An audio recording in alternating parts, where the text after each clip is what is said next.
Welcome to another episode of the brand called You, a video and podcast show that brings you the knowledge, experience, and wisdom from hundreds of successful individuals from around the world. Today, it is my privilege to have a very, very accomplished professional, Mr. A.N. Rao, with me. A.N., welcome to the show. Hi, Ashush. Good morning. Good morning. A.N. is from IIM Calcutta. He's worked for multiple companies, but when I asked him to tell me about himself, he sent me a very, very interesting note defining three phases of his life. So, Ian, let's start with your three phases of life. Ashu, the interesting thing is, or a good thing is, life does not come in a quarter-on-quarter mode. You know, the way we spend most of our lives, it's a beautiful flow. And, you know, where I am, you look back and appreciate it so much more. I feel that there's a phase where you're kind of building yourself. It's like the time the spacecraft is built before it's launched, Correct. or the tree before it has the first set of fruits. So this is when you're making choices, you're coming to slowly a sense of where you want to get to and what you want to be prepared for in life. It's an end state. This is also the time you're preparing you're kind of imbibing your value set. Correct. The code that I got by being part. So for me, this was about 24 years. This is also the time you consume a lot of resources. You know, that's the reason I'm a big believer of parents investing in life of the children to a point where they're ready to take off. Yes. And then comes the phase two, which is honestly beautiful. It's a beautiful phase. That's where magic happens. You are ready, raring to go. That's when you want to put to test your hypothesis and put to reality your aspirations. Correct. That's when your career is built. In my case, you would have seen that I've gone through various steps and processes. Correct. This is when your leaders take over from your parents, and that's a fascinating handoff that happens. And this is also the time you start your phase on somebody else. You get married, you have your children. You start investing them with love, respect, and a sense of accountability. Correct. And then this is the time most of your accomplishments are, in a sense, not in a selfish sense, it's all around you. What are you doing? What are you contributing? These roles that you play, people that you build, people that you work with, peers. And then you're then ready for what I call the phase three. It just gets more and more beautiful. This is the time you say, hey, look, you've done your part of the contribution. This is also the time your children have grown up. You've given them a strong pair of legs and a strong pair of wings. They start their phase two in a sense. When you say you want to come back and say, look, let me go give that hug to my life. Correct. And then kind of come back, bring the center of gratitude a little bit to yourself. You do two kinds of things. One is your hobbies. You join that. It's not that you haven't enjoyed the previous part. This is like you're sitting with your single malt, listening to music, right? And then this is also the time you have an opportunity to express your gratitude. That's beautifully important. Correct. 60 years, 58 years, you've got so much from life. Sometimes I feel, man, he's being disproportionately kind, but I think you used it responsibly. This is time you want to get back, contribute, make an impact. The social, you want to mentor people, you contribute, you want to write, pursue hobbies.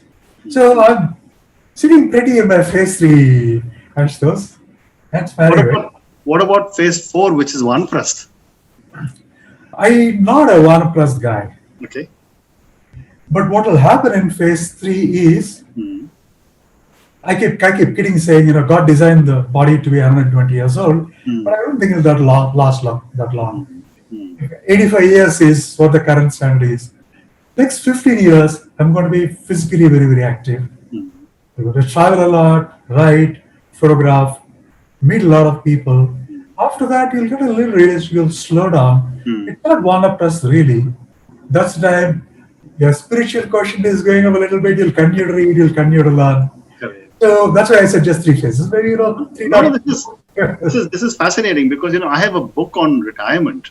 Okay. And I've virtually defined very similar kind of phases. And I've always said in India, none of us wants to say what we will do after 60, because the standard answer is, I'll cross that bridge when I reach it. And most people I know are completely underprepared to handle life post superannuation. And I think you are doing a fantastic job even thinking about it and talking about it. But Absolutely. and tell me, in such an accomplished career, you talked about 3 phases of life. I want to know, what are the 3 milestones Yeah. in your career that you think were defining? They could be either personal or professional. I want to look at marriage and my 2 boys as one milestone while that actually happened, spread over. Honestly, that's the spiritual center of gravity, right? Your life kind of flies around your wife and your children. That was one. The second one was I had a nice kick in the back and a sense of realism. 2 years after my MBA, I started a startup. I'm talking about very green as green can be, Correct.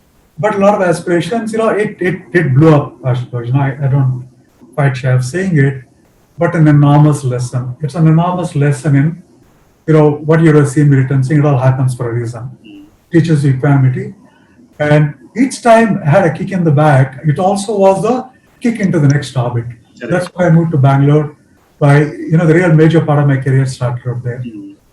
And the third part is, I turned 58, 31st December 2018, when I was ready to switch from phase 2 to phase 3. Phase 2 was a very satisfying stretch of contributing, learning, work with amazing people, work with amazing leaders. Right. And I think built a bunch of people myself. So the transition point, I call the phase morph points, when I said, hey, let me go explore and contribute. I think those 3. Interesting. My wedding, my kick in the back, and my retirement. I don't like calling it retirement. It's so much more than that. No, I mean, when I say retirement or superannuation, I've often said that retirement has nothing to do with you. It has Absolutely. everything to do with the policies of your employer. Absolutely. And the incredible thing, Ian, is that most of us, you just spoke about longevity, 85, 90. I've often said that our post 60 life will be almost as equal to our working life, Absolutely. See, and therefore we have to prepare. got to prepare. Yeah. So let's move on. Again, when I was reading about you, you often said you question status quo. How do you do that? And give me an example. If you really see, we are, in a sense, fortunate being born at a time where television itself was taking off. The baby boomers, the Gen X, the millennials, and Gen Z. So if we kept our eyes open, we would have seen a substantial phase shifts. And then, if we let a little bit of wisdom and common sense stay with us, you would have said, look, the terrain change is enormous.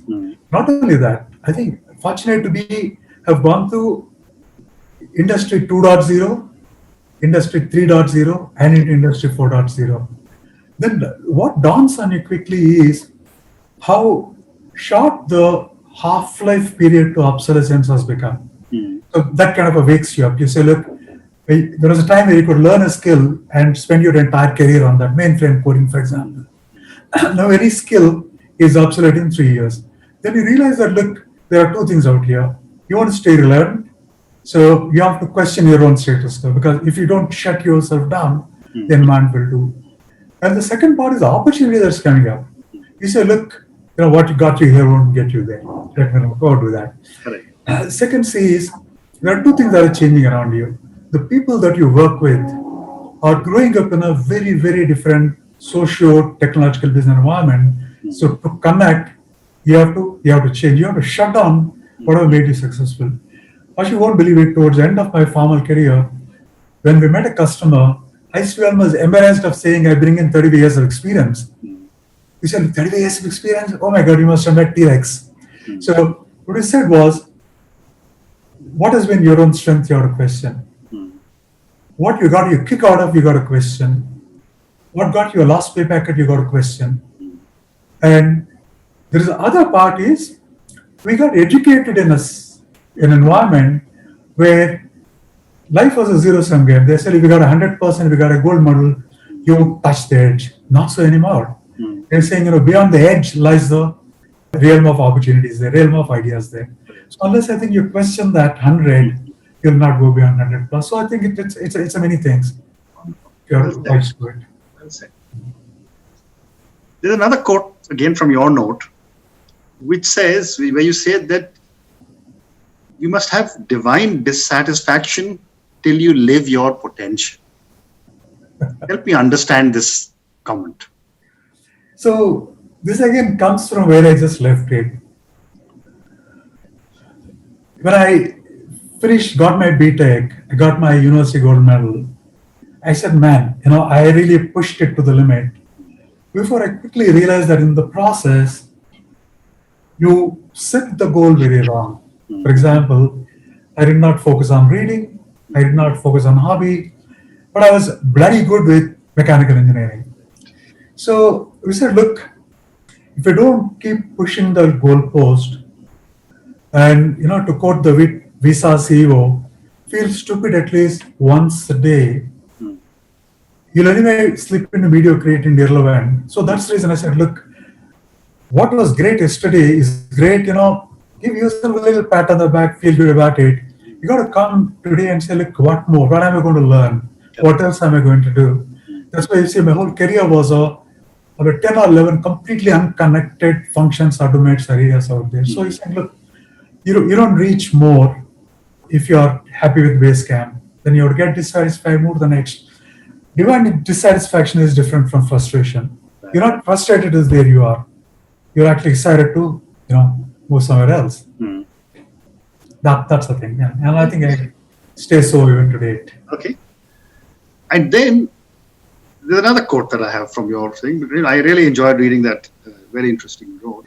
But this doesn't seem to fit into everything that you are saying. And you say it all happens for a reason. And I found it very fatalistic. That, everything will happen because there's a reason. So should I make an effort? It all happens for a reason is not an antithesis of a free will. Okay. Dad used to say this all the time. It took me a long time to realize that when we actually look back and you say, oh God, when I was in the thick of it, I didn't realize. So it's in fact the opposite of fatalism. Ashutosh, when bad thing happens, on a rainy day, shit hits the fan, then it's very important to acquire a little bit of equanimity to say, let me just step back. Let me just step back and say, look, I'm frustrated thinking what all hasn't happened. The plan I had did not happen. Maybe something gets stuck so from here. When I got into that mindset, when I heard that again and again, Ashutosh, you won't believe it. Every time something bad happened, I was able to approach it with much more equanimity, saying, look, I think what has happened has happened. There's no control Z, there's no undo in life, right? Are you going to pine about it or are you going to move forward? It's crazy. Maybe when you come into thinking, you start seeing what you haven't seen before. And after that, everything that went wrong, it is two bad career choices that I made, actually gave me what could have been my best career choices in the whole 35 years. So that's why I say, look, it happens for a reason. It's just that you don't see all the data at that point of time because you're upset. So, just step back, take a breathe and say, what else am I not seeing? Very interesting. Very interesting. And one more question before I move to the other phase. And, with so much experience and, your own children who are probably Gen Z or millennials, and the fact that you observe so carefully what's happening in the world, what, in your opinion, are the changes that we have to go through to accept all the millennials and the Gen Zs coming into the workforce? That's a fascinating question. I'm glad you asked that. Initially, I used to share all the millennials jokes, 3.5 millisecond, focus span, all that, etc. I said, let me get back. And I actually went in red quite extensively saying, why are we even creating these groups called, whatever gens? That's when I got a very eye-opening answer. I think what they tried to do was, every once in a while, the way, we had industry 1.0 to 4.0, Yeah. There's a substantial shift in the socioeconomic environment, Correct. and the people born in that time grew up under a very, very different physical, financial, geopolitical reasons out there. So their thoughts form very, very differently. Right. I said, look, us, baby boomers who came up after the World War II, Hmm. our psyche in the early years got formed in a very different age. We have no right to judge a Gen Z who are actually born after digital. Correct. All the myriads of changes we have seen, they take them for granted, right? It's all there. Television is there, mobile is there, 3D printing is there. Correct. So that's when I think you get back and say, hey, look, I suppose I need to move. I was born in Gen Z, but Gen Z is not my identity, right? When you make an effort to read, then that's when you see these guys they're looking for authenticity. They have a very low tolerance for unfairness, social or otherwise. They're much more willing to listen. I may not agree with you, Ashutosh, but I'm willing to listen. Not so, when we were born. They start working and contributing. There's a whole set of things that you start seeing. That's when, right, even as a leader or as a parent, you say, look, you have to give them the space because they're trying to do things. Correct. That's when you stop judging. That's when you stop saying silly things like they don't have a span of attention. They multitask gracefully. We can't, right? Yes. So I thought that was a big change. Wonderful. Then one more question coming from your note. You said that you have 10 thoughts clamoring for attention and begging to be shared. Very, very intense kind of a statement. I want to hear your top 3 thoughts. So in fact, I said, look, where do I go from here at this stage, right? Or let's say if I'm having this conversation and say, hey, look, what are your top 3? There's 3 simple ones. One is, there's no control Z in life. Okay. There is an onus on you to sometimes deliberatively, sometimes spontaneously plan. You got to plan. You got to plan. That doesn't just make you a unduly left brainer. Mm-hmm. So you use the left brain, so you give your right brain a chance. Okay. So one of the things is you got to constantly invest. You got to unlearn and learn. You have to plan enormously. That's number one. Second is, don't fall into this funny notion of a work-life balance. I said, what are you trying to do? Are you trying to trade off? That's when, it's actually one of those aha moments 6 months before I retired. I said, look, what am I going to do after I retire? Like all people with an MBA, you'll make a 2x2 grade, right? BCG 2x2 grade. I listed at 38 items. Then I said, how do I rank them? Then I went to Stephen Covey's Mind, Body, Heart, and Soul. It's crazy. It was eye-opening. Correct. Out of the 38, only one was in the soul segment. 23 were in the mind segment. Okay. So that's why I actually tell people saying, look, it's about harmonizing not work and life, harmonizing your mind, body, heart, and soul. Mind, you're reading and learning. Your body, you're staying fit. Your wellness is important. Otherwise, you'll not last your 85. Not good anyway. Heart, your network and your relationships, enormously important. And your soul. Soul, choose your form of faith. You got to have some form of a spiritual belief and a faith. That's the second one I gave. And third is, invest in your network, invest in relationship. So it was much later that I started bringing very strong bonds with the guys who I went to school with 72 to 75. I said, don't do the report factor. So plan, there's no control Z. Mind, body, heart, and soul, keep them roughly balanced. Correct. And then build your relationships. All else kind of gets covered with this. Very, very nicely put. Thank you. So I'm going to now move to some questions for you personally. Okay. And we have time for about 3 or 4 questions. Awesome. My first question to you, Ian, is where do you draw your inspiration from? All around, right? The people that I meet, the people that I work with, the friends, the curiosity and learning. I mean, end of every day, there are a couple of things that you have learned. You remember I said you got to feel stupid at least once a day. And after that you say, oh my God, I did that once a day. Okay. So I believe that it really comes from 2 things. One is a sense of gratitude for why life got your way. And the sense of opportunity that you have here. There's no time to whine. There's so much to learn, so much to contribute, so many people to meet, so much to read, so much to write about. Correct. When you're not bored, you stay inspired, right? Very interesting.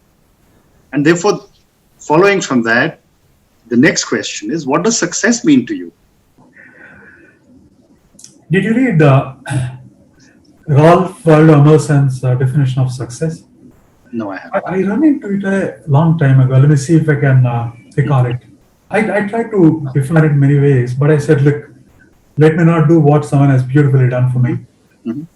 This guy says to laugh often and very much, to earn the respect of sincere critics and love of great friends, to contribute either by helping a soul, bringing up a great child, making a little difference here or there, knowing that the world is micro, nano, pico, bit better after you than it was before. And he said, look, if you're able to be satisfied about three or four things, not exactly the way Emerson said it, that's a sum of it, he said that is to have succeeded. Are you able to laugh? Are you able to sleep well? We have a sincere critics and great friends. Right. And are you able to say, look, if my presence did not make a difference, my absence would not, but thank God, my presence did make a little bit of difference somewhere. You don't change the world.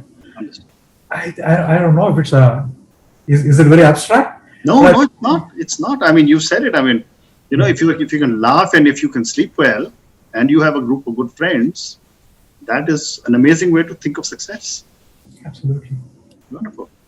My next question to you is that if you, AN, were a role model to millions of children who closely followed your life choices, what is the one thing you would change in yourself? I shows when I was running our data center operations business, I used to run a course called Science of Service Delivery. Mm-hmm. My presentation had 12 bad things that happened. Mm-hmm. So I'm not going to give them a gyan about all the things that can be done. I'll tell them about the mistakes I made. Okay. Tell them about the lessons I learned. For example, I said, look, academics is one part of the big slice. Make friends, acquire a hobby. When my first son was in his 12th board exams, he said, can I stop my piano lessons because I'm stressed? I said, do that. Then I said, oh my God, what have I done? When my second son wanted to stop his guitar at his board exams, I said, I don't care if you flunk, don't give up the guitar. Correct. So I'm saying, be well-rounded. Second is, it took me a lot of time, a lot of mentoring by well-wishers to learn this. Listen generously. Okay, I joined Cognizant because I met Francisco in my final round. This is such an incredible listener. I said, oh my God, I joined here, maybe I'll listen better. So be a good listener. And third is, you have to learn. It's important not to turn mediocrity. Mediocrity is worse than that. You got to learn, you got to refresh, you got to question yourself. And I think I have enough examples to say, look, hey, here is where I missed, I shouldn't have. Don't do those, buddy. Very good. And my last question to you, and this is about your passions: photography, travel, music. What are you planning to do with these three very diverse hobbies? First of all, linked. Curiosity and learning is, I think, my fuel. So I travel. I have some numerical target. I have to work with numbers. I should be losing a weight or being a passion, right? Correct. I said 75 by 75. Right.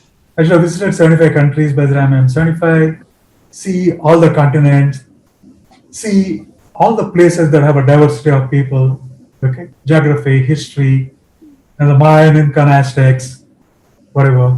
So when I travel, photography helps me capture the moment. Photography is storytelling. Correct. So what started as a simple point and click, now I actually take that, but actually preserve the moments.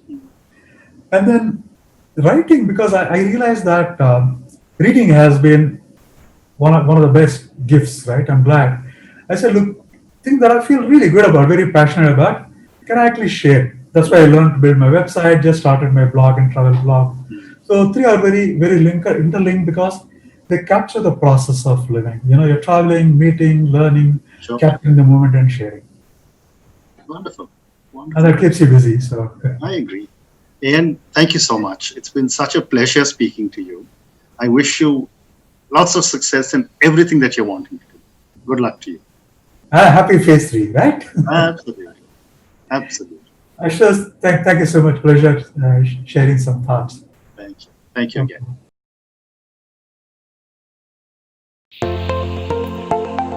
Thank you for listening to the Brand Called You videocast and podcast, a platform that brings you knowledge, experience, and wisdom of hundreds of successful individuals from around the world.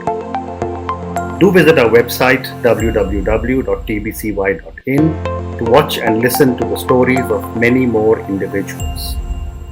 You can also follow us on YouTube, Facebook, Instagram, and Twitter. Just search for the Brand Called You.